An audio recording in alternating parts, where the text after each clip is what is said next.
Si Singapur fuera un truco de magia, ya vimos la primera parte. La distracción elegante. Vivienda pública a escala industrial. Cero tolerancia a la corrupción. Una agencia que vendía el país como si fuera un producto premium.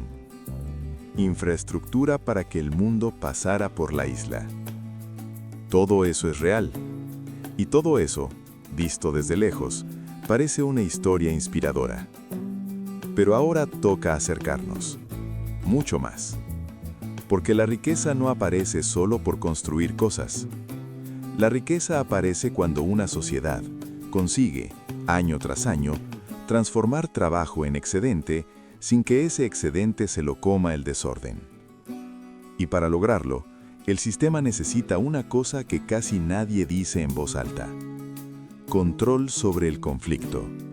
Control sobre el costo laboral. Control sobre el ritmo de cambio. Control sobre el relato.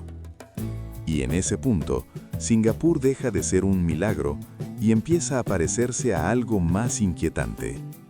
Un laboratorio. Voy a ponértelo con una imagen simple. En la mayoría de países, la relación entre empresas y trabajadores es un juego de tira y afloja.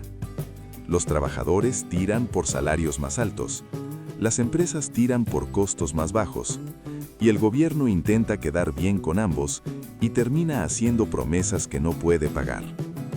En Singapur, ese juego no se dejó al azar, se convirtió en un sistema administrado. Tripartismo. Una palabra que suena a folleto corporativo, pero que en la práctica fue una herramienta de estabilidad. Cooperación estructurada entre gobierno, empleadores y sindicatos. Y aquí viene el detalle clave. Cuando el gobierno está dentro de la negociación cambia. Porque si el gobierno es árbitro y jugador, hay un resultado que siempre se evita. Una guerra laboral que espante inversión. Singapur entendió algo que muchas economías pequeñas aprenden a golpes. Los inversionistas no le temen a un país pobre, le temen a un país impredecible. Y las huelgas masivas son impredecibilidad. Así que el modelo domestica el conflicto laboral. No lo elimina del todo, lo encierra. Ahora, esta parte es delicada, así que vamos a hacerlo como se debe, sin caricaturas. Singapur no prohibió el trabajo sindical de forma simple, lo reconfiguró, lo integró en una estructura nacional de construcción de país. La narrativa era, no estamos en una pelea de clases, estamos en una misión de supervivencia. Y eso, cuando eres un país pequeño recién independizado, puede sonar razonable, hasta que te preguntas, ¿qué pasa cuando ya no es supervivencia? ¿Qué pasa cuando se vuelve costumbre?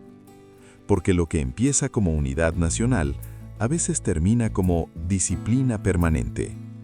Y aquí aparece uno de los instrumentos más importantes, el National Wages Council. El Consejo Nacional de Salarios se forma en febrero de 1972 como organismo tripartito asesor sobre ajustes salariales. Lo que hace este consejo es muy simple en teoría. Cada año recomienda cómo deben crecer los salarios. No es una ley, pero en un sistema donde el Estado tiene peso real, esas recomendaciones se vuelven la norma.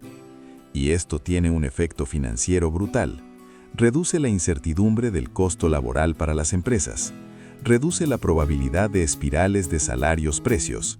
Hace más fácil planificar inversiones. Y aquí entra el primer gran giro irónico del modelo. No solo mantuvo salarios competitivos. En un punto, decidió subirlos agresivamente. Sí, agresivamente. Esto es lo que casi nadie te cuenta en videos cortos. Entre 1979 y 1981, el NWC empuja una política de altos salarios como parte de una estrategia de reestructuración económica. Hay documentación que habla de guías de aumentos fuertes. Incluso análisis y papers mencionan recomendaciones de aumentos alrededor del 20% anual durante varios años.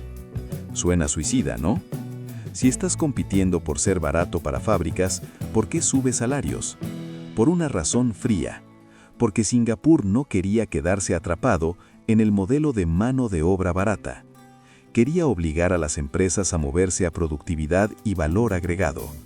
En otras palabras, si encareces el trabajo, fuerzas a la economía a mejorar o a quebrar. Es una apuesta con el cuerpo de los trabajadores y la paciencia de las multinacionales. Y aquí se ve la mentalidad de ingeniería, el Estado moviendo precios como palancas.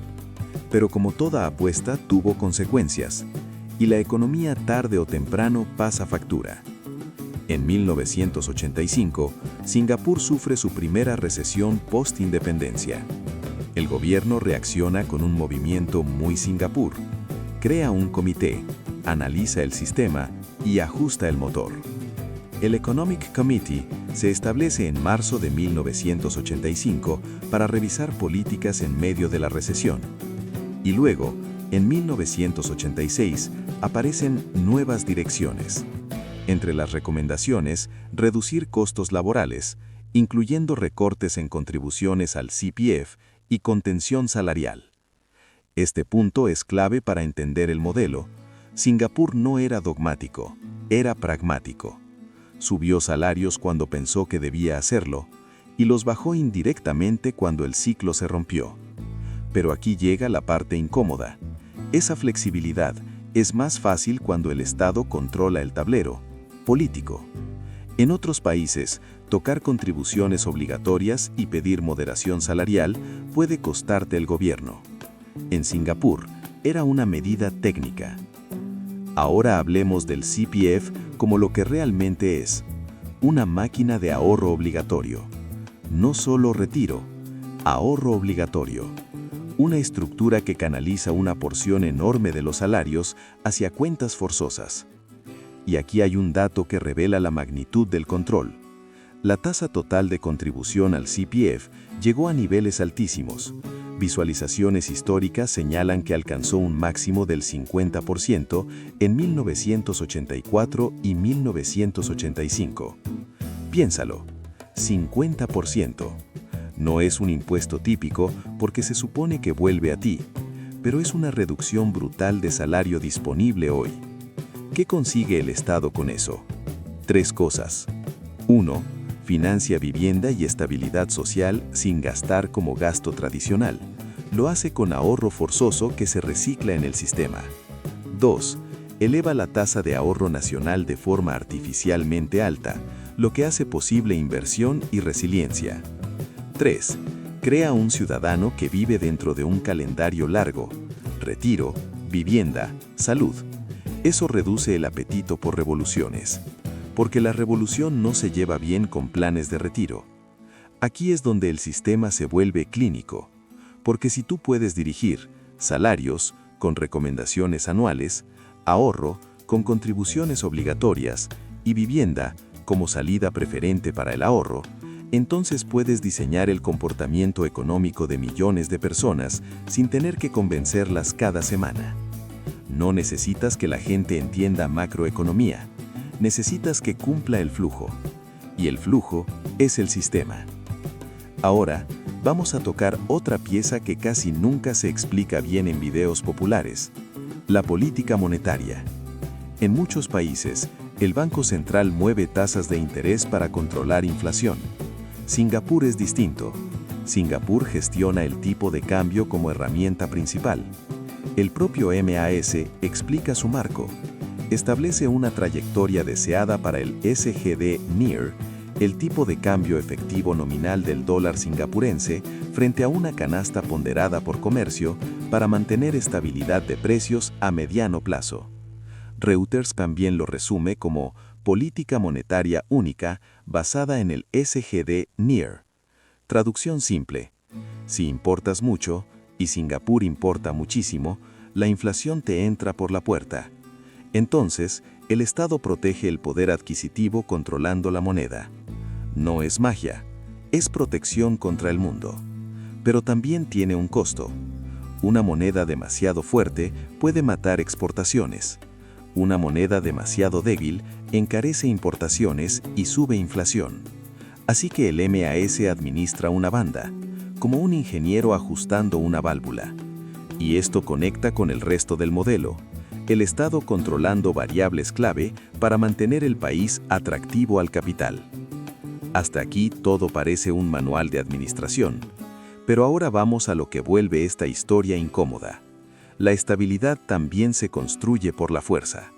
A veces visible, a veces legal, a veces histórica. Y esto no es un detalle secundario. Es parte del precio del modelo.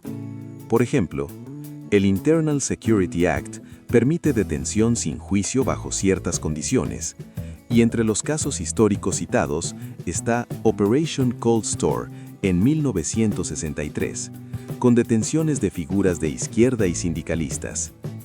No estamos aquí para reescribir ese episodio como propaganda de un lado